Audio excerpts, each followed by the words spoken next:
They weren't quite hitting the heights in the championship that they were previously. They did get to the championship final in 1921 too, but they lost to Wigan. But for some reason, when the Challenge Cup came round in the mid-20s, Oldham were always there, always a force to be reckoned with. The first final in 1924 was held earlier than usual in April, so that a lot of the lads could then go on the tour to Australia. So it was held quite early, and Oldham played Wigan at Rochdale, big crowd, over 40,000. And there's some old footage of it, and you can see they're actually hanging off the roofs at the old athletic grounds to watch the match. And Oldham, captained by Herman Hilton, were well beaten on the day. You've got to say Wigan were deserved winners. And then the following year, Oldham were in the final again, this time at Headingley against Stoke Kingston Rovers. And it was a terrific day for the town when Oldham brought the Challenge Cup back once again. Who were the players then? Herman Hilton was still captain. We had 4 players who played in each of the 4 finals. That's Bob Sloman, George Hesketh, Sid Ricks,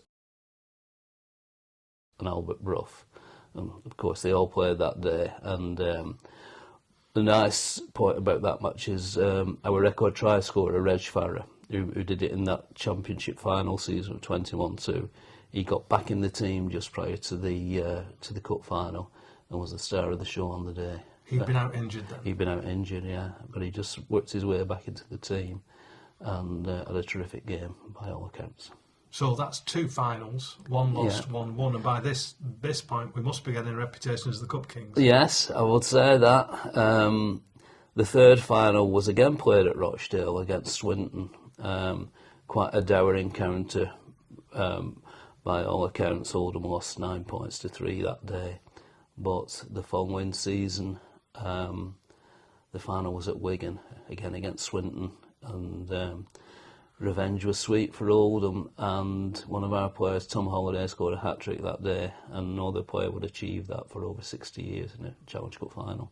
Almost as famous as the 4-year cup run is the fact that after those runs, it soon moved to Wembley, and we never got there again. So what happened at the end of the run? Were we nearly there or thereabouts? Not really. We got to one semi-final in 1933. The cup moved to Wembley in 1929, and in 1933 we got to the semi-final, just lost to Widnes, and we didn't reach another semi-final after that till 1964. So the superb vein of form that came to the club during that mid-20s really deserted them after that in that particular competition. But Oldham's run of 4 finals, that wasn't repeated till Wigan in the 80s, is that the case? Yeah, it's never been done since, apart from Wigan's amazing 8 Challenge Cup finals in a row from the 80s into the 90s, but there's never been another team got to 4 on their own. Amazing.